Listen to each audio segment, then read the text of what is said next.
Autour du bureau des inscriptions de la Fédé, les jeunes sont nombreux à s'inscrire et prendre le programme de ces 2 jours de rencontre nationale.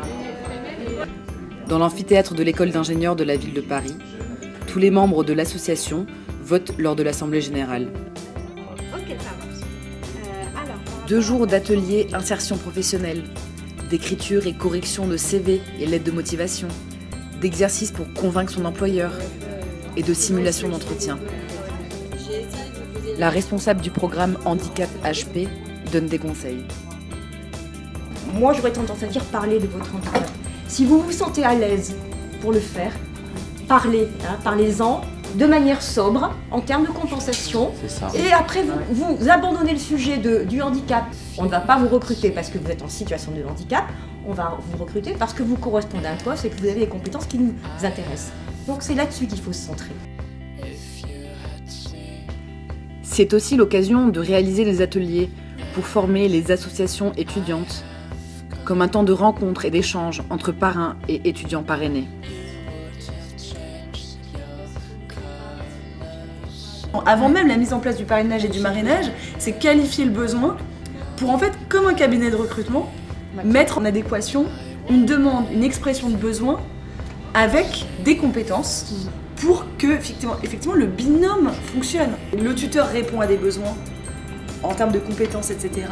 Mais finalement, le filleul a aussi un rôle à jouer pour que ce tandem fonctionne bien.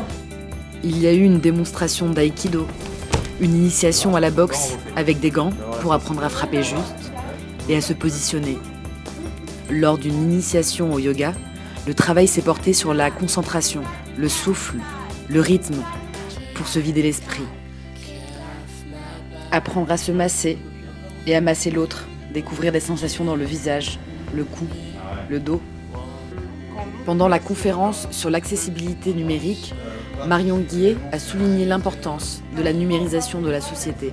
C'est quoi le numérique? C'est les logiciels, les applications, les automates, les mobiliers urbains interactifs.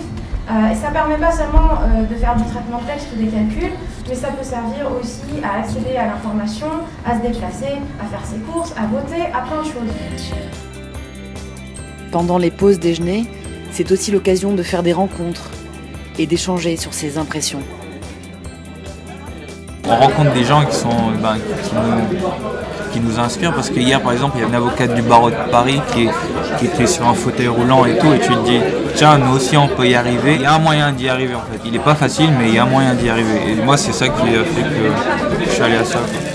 C'est des week-ends de rencontres nationales, donc comme le nom l'indique, on rencontre plein de gens. D'abord d'autres personnes en situation de handicap, ça peut faire du bien aussi d'échanger avec d'autres personnes qui rencontrent les mêmes problèmes. C'est aussi un moment qui peut répondre à plein d'attentes différentes sur le plan des études, que sur le plan de trouver un emploi ou comment bien s'intégrer en entreprise. On a l'impression d'avoir à la fois joint l'utile et l'agréable, ce qui est assez rare. C'est juste 3 fois dans l'année et on se rend compte que, voilà, que ça fait beaucoup de bien, que c'est pas du tout ghettoisant.